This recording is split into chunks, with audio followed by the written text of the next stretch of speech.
Levante os olhos. Hebreus 12, de 1 a 2. H. Janin.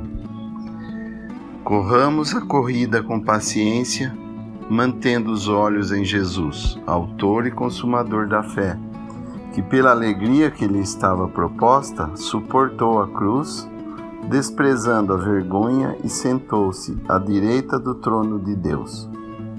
Somos exortados a fixar nossos olhos em Jesus. No texto original, significa desviar o olhar de outros objetos e fixá-lo exclusivamente em um. Que nossos olhares, então, se desviem das coisas dessa terra para se voltarem constantemente para o céu, onde Cristo está sentado à direita de Deus glorificado. As Escrituras nos falam sobre episódios na vida de homens que ergueram seus olhos. Entre eles, Abraão e Ló, quando se separaram. Abraão na frente de sua tenda, então em Moriá, Isaque e Rebeca quando se encontraram 3 discípulos no Monte da Transfiguração. O Evangelho de João também nos fala sobre 3 circunstâncias em que o Senhor Jesus ergueu os olhos. Para onde se voltaram os olhares daqueles que ergueram os olhos dessa maneira? Por que o fizeram? Quais foram as consequências e que lições podemos tirar disso? Vejamos primeiro o exemplo daquele publicano, que, estando longe, nem mesmo quis levantar os olhos para o céu, mas bateu no peito, dizendo: Deus, tem misericórdia de mim, pecador. Lucas 18, versículo 13. Esperamos que todos que lerem essas linhas um dia percebam que são pecadores e respondam à voz do Senhor Jesus que disse: Não vim chamar justos, mas pecadores ao arrependimento. Lucas 5:32. O pecador arrependido, justificado pela fé, pelo poder redentor do sangue de Cristo, pode levantar seus olhos para o céu sem medo.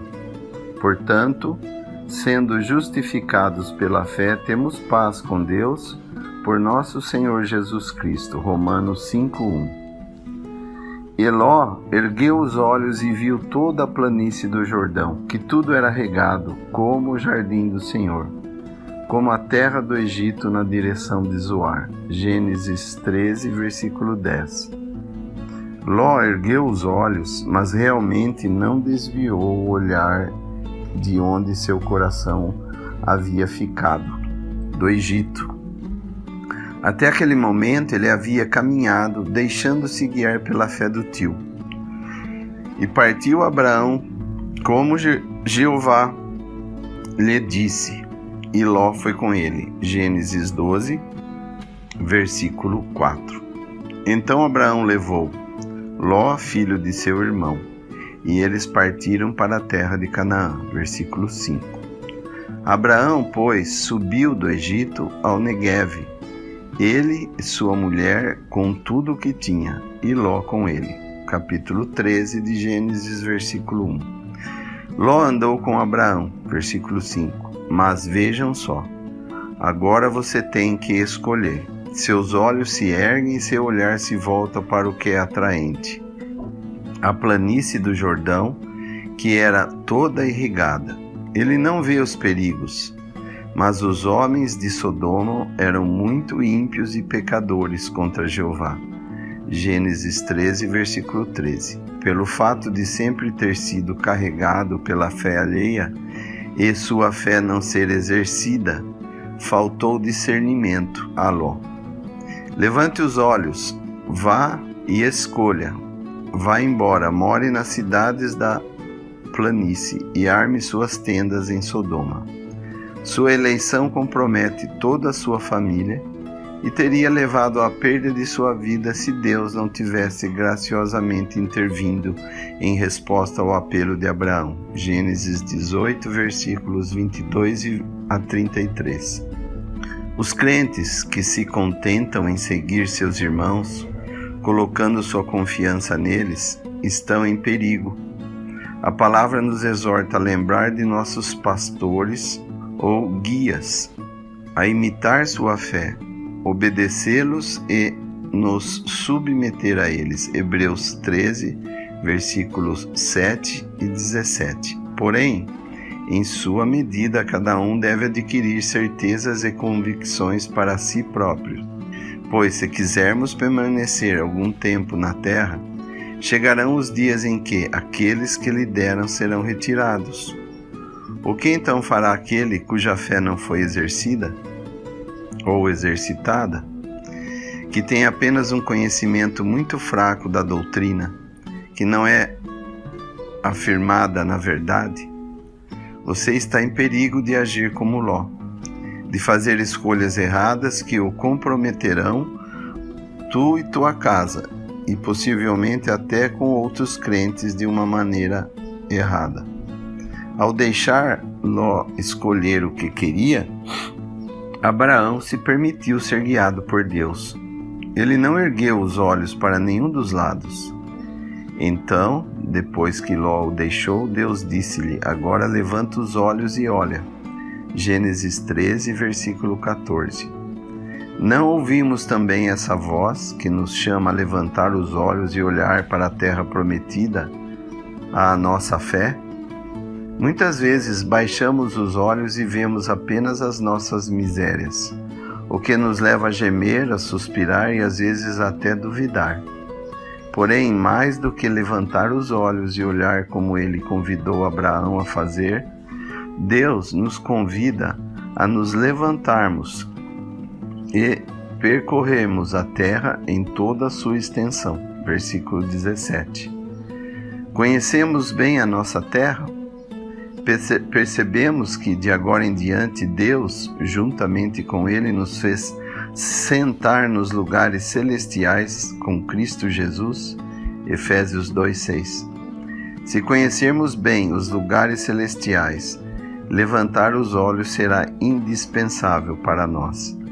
Que alegria para nossos corações, que encorajamento e que consolo quando nossos olhos contemplam e admiram mais do que o esplendor do lugar. Ló, olhando para cima, viu as riquezas do mundo, porque seu coração havia permanecido no Egito. Abraão, olhando para cima, viu as riquezas incomparáveis da terra prometida. Levantemos os olhos na direção certa, onde estão as verdadeiras riquezas, em direção à nossa pátria, o céu. E ele ergueu os olhos e olhou, e eis que 3 homens estavam ao seu lado. E quando ele os viu, ele correu para encontrá-los. Gênesis 18, versículo 2.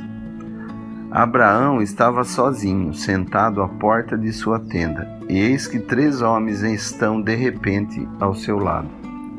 Quando ele olha para cima e os vê, Abraão não fica surpreso nem faz perguntas sobre a identidade dos 3 visitantes. Ele parece reconhecer imediatamente que são mensageiros de Deus. Apesar do calor do dia, ele corre para encontrá-los e se prostra no chão. Vivendo em íntima comunhão com seu Deus, ele sabe disso. Sua culpa no Egito foi julgada, sua casa está em ordem, e ele não tem nada a temer com tal visita. Um motivo de alegria será anunciado a ele, o nascimento de Isaque, e um motivo de tristeza, a destruição de Sodoma, onde Ló mora. Abraão acolhe esses 3 homens com alegria, diligência e calor. Deus já não se manifesta a nós da mesma maneira, mas não nos visita através de todos os tipos de exercícios e provas, dando-nos também motivos de alegria e gratidão? Todas as coisas nos são dadas segundo a sua sabedoria, porque Ele nos ama, tendo em vista o nosso desenvolvimento e crescimento espiritual. Nós sabemos que para aqueles que amam a Deus, todas as coisas contribuem juntamente para o bem. Romanos 8, 28. Mas não ficaríamos preocupados, às vezes, se o Senhor viesse nos visitar fisicamente? Poderíamos levantar os olhos para Ele com calma, ou iríamos baixá-los em confusão? Vamos sempre tentar estar em um lugar e em um estado onde a sua visita não nos incomode. Então poderemos levantar nossos olhos e olhar sem medo. Estejamos atentos para conhecer a mão de Deus e receber tudo dele. No terceiro dia, Abraão ergueu os olhos e viu o lugar de longe. Então Abraão ergueu os olhos e olhou, e eis que atrás dele um carneiro preso em um arbusto pelos chifres. Gênesis 22, versículo 4 e 13. Que bela imagem da cruz é esta cena no Monte Moriá. Quando lemos que Abraão ergueu os olhos e viu o lugar de longe, pensamos no Pai na eternidade passada. Viu o Monte Gólgota à distância. Ele sabia que naquele lugar, na hora que havia determinado, ele sacrificaria seu filho unigênito. Não haveria nenhum carneiro preso pelos chifres ali. Não haveria substituto para você poupar seu filho. Porque somente o precioso sangue de Cristo, como de um cordeiro imaculado e sem contaminação, já destinado desde antes da fundação do mundo, 1 Pedro 1,19, poderia nos resgatar do nossa vã maneira de viver. Um mistério insondável que engrandece a santidade de Deus, o seu amor, a sua justiça e que expõe a glória do Pai. Agora também, quando levantamos nossos olhos, vemos o lugar de longe, mas olhamos para trás, porque a obra da redenção foi concluída. Vemos a cruz de longe, nos curvamos e adoramos o Pai e o Filho no mesmo louvor, e nossa parte, por toda a eternidade, será erguer nossos olhos para ver aquele lugar. Essa contemplação será aquela que alimentará o louvor eterno. Quando Jesus ergueu os olhos e viu uma grande multidão que se aproximava dele, disse Filipe, onde podemos comprar pão para estes comerem? João 6, versículo 5. Aqui vemos a profunda compaixão de Jesus pela multidão que o seguia. Maravilhada com seus milagres, por meio do seu exemplo, o Senhor nos convida a levantar os olhos para ver as pessoas ao nosso redor. Tenhamos cuidado para não nos ocuparmos muito conosco. O que fazemos por aqueles ao nosso redor que estão em grande necessidade? Os pobres, os aflitos, os idosos, as ovelhas fracas e doentes, os descrentes. Levantemos os olhos para ver as necessidades do nosso próximo e levemos a ele o que o Senhor Jesus quer dar-lhe por meio de nós, com humildade, simplicidade de coração e com um amor sincero e verdadeiro. E Jesus, erguendo os olhos para cima, disse, Pai, obrigado por me ouvir. João 11, versículo 41. Jesus falou essas coisas e, erguendo os olhos para o céu, disse, Pai, é chegada a hora, glorifica o teu Filho, para que o teu Filho também te glorifique. João 17, versículo 1. Nessas duas circunstâncias, ao levantar os olhos, o Senhor Jesus mostra toda a sua dependência de Deus que está nas alturas. O Filho de Deus pode ressuscitar Lázaro pelo seu poder, além de sua dependência. O Senhor mostra seu desejo de que toda a glória vá para Deus. Mais tarde, quando termina a conversa que teve desde o capítulo 13 com aqueles que amou até o fim, colocando-se além da obra da cruz, ele pede glória para si mesmo, com o único objetivo de que o Pai seja glorificado.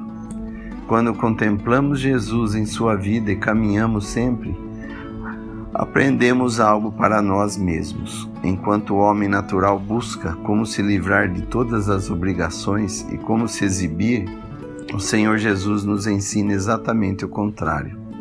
Fazer a tua vontade, meu Deus, me agradou, e a tua lei está no meu coração. Salmo 40, versículo 8. Mas eu não busco a minha glória. João 8, versículo 50. Se glorifico a mim mesmo, a minha glória nada é. É meu Pai que me glorifica. Versículo 54. Vamos sempre erguer nossos olhos para cultivar nosso relacionamento de dependência com nosso amado Senhor. Isso nos fará dar frutos e glorificar a Deus. E nisto é glorificado meu Pai, que deis muito fruto, e assim sereis meus discípulos. Capítulo 15, versículo 8.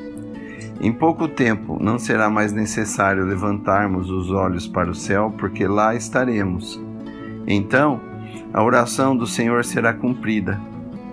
Pai, os que me deste, quero que estejam comigo onde estou, para que vejam a minha glória que me deste, porque me amaste antes da fundação do mundo. Capítulo 17, versículo 24. Isaac tinha saído para meditar no campo à tarde. Erguendo os olhos, ele olhou, e eis os camelos que vinham. Rebeca também ergueu os olhos e viu a Isaac e desceu do camelo. Gênesis capítulo 24, versículos 63 e 64. Isaac levanta os olhos e vê ao longe aquela que está esperando, aquela que vai levar sua mãe ao armazém de Sara, aquela que em um instante será sua esposa, Rebeca. Rebeca olha para cima e vê Isaac vindo a seu encontro. Depois de perguntar ao servo de Abraão, ela desce do camelo e se cobre com o véu. Esta cena faz-nos pensar em Cristo, o esposo celestial, que vislumbra a sua amada que chega ao longe, aquela que em breve introduzirá a casa do Pai. Como Isaac, que meditou à noite, o marido também pensa em sua esposa e a considera com solicitude. Ele a vê cruzando o deserto deste mundo, exposta a muitas dificuldades. A esposa vê o marido que vem ao seu encontro e se prepara com reverência. Sua beleza deve ser apenas para ele. Para a igreja, aqui na terra, em breve será a hora do encontro, o fim da jornada. O noivo segue com os olhos aquela que caminha. Custou-lhe muito caro, e ele adora isso. Que a noiva erga os olhos para aquele a quem se aproxima a cada passo. Levantemos mais nossos olhos para aquele que vem ao nosso encontro. E erguendo os olhos, eles não viram ninguém, apenas Jesus. Mateus 17, 8. A palavra nos exorta a fixar os olhos em Jesus. Hebreus 12, 2. A desviar o olhar de outros objetos e fixá-los exclusivamente em um único. Em breve o Filho do Homem estabelecerá seu reino em glória e nos associará a ele em sua glória. Enquanto esperamos por ele, levantemos nossos olhos, que ele seja o único objetivo de nosso olhar. A luz dos olhos alegra o coração. Provérbios 15, 30. Nossos corações se alegram com esta contemplação e nosso afeto por ele reaviva a cada momento. Da abundância do coração, nossa boca falará. Lucas 6, versículos 45. Para dirigir o louvor e o agradecimento desde já a ele, a quem veremos face a face, muito em breve e para sempre.